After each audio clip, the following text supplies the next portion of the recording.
जैसा कि last episode में हमने देखा कि टैंग शैंग का डोमेन अब खत्म हो रहा था, इसलिए टैंग शैंग टेंशन में आ जाता है। इसलिए वो सबसे पहले जीवू को बीस ले जाने को कहता है। जीवू अब अपनी सारी सोल पार को इकट्ठा करती है और उनसे एक फॉर्मेशन क्रिएट करके अर्मिंग और दर्मिंग को धक्का देने लगती है।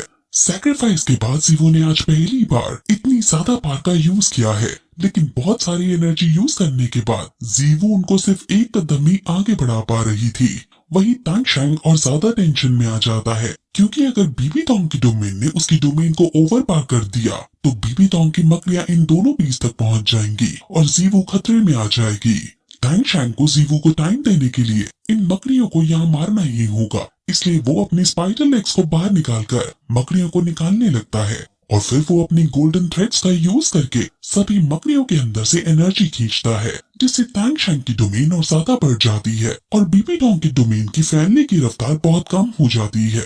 ये देखकर एल्डर्स हैरान हो जाते हैं और सोचने लगते हैं कि टैंग शैंग ने ये किया है। बीबी टोंग समझ जाती है कि टैंग शैंग उसकी मकड़ियों की पार खींच रहा है। एल्डर्स समझ जाते हैं कि कुछ तो गलत है, क्योंकि इन दोनों बीस को बचाने के लिए टैंग शैंग अकेला ही आया है, फिर भी वो इतनी ज्यादा टक्कर दे पा रहा है। अब जितना ज्यादा उसे टाइम मिलेगा उतना ज्यादा उसके फेवर में होगा, क्योंकि इस टाइम में वो मकड़ियों से ज्यादा पार खींच पाएगा और जीवो बीस को बाहर ले जा पाएगी। अब इसलिए वो उसको जल्दी से खत्म करने का डिसाइड करता है। बीबी टोंग समझ जाती है कि उसके पास हिडन हेल्पर है जो उसकी मदद कर रहा है। वो हिडन हेल्पर बीस को यहाँ से दूर ले जा रहा है।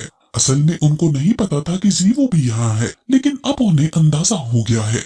बीबी टोंग को अब बहुत ज्यादा गुस्सा आता है और वो अपनी स्कल बोन का यूज करती है। उसकी स्कल बोन का नाम स्पिरिचुअल इम्यूनिटी स्कल स्किल है और उसका यूज करने के बाद उसकी तीसरी आंख खुल जाती है। हालांकि इस स्किल का यूज करने में उसकी थर्ड सोल पार खर्च हो रही है, लेकिन वो अब टैंग शैंग को नहीं छोड़ने वाली है, क्योंकि टैंग शैंग की वजह से उसके हाथों से वो दोनों बीच चले गए हैं। टैंग शैंग समझ आता है कि वो अब अपनी थर्ड आई से मुझे देखेगी। उसकी थर्ड आई एक हरी रोशनी छोड़ती है और जो इस हरी रोशनी के अंदर आ जाता है उसका हर एक छलावा खत्म हो जाता है।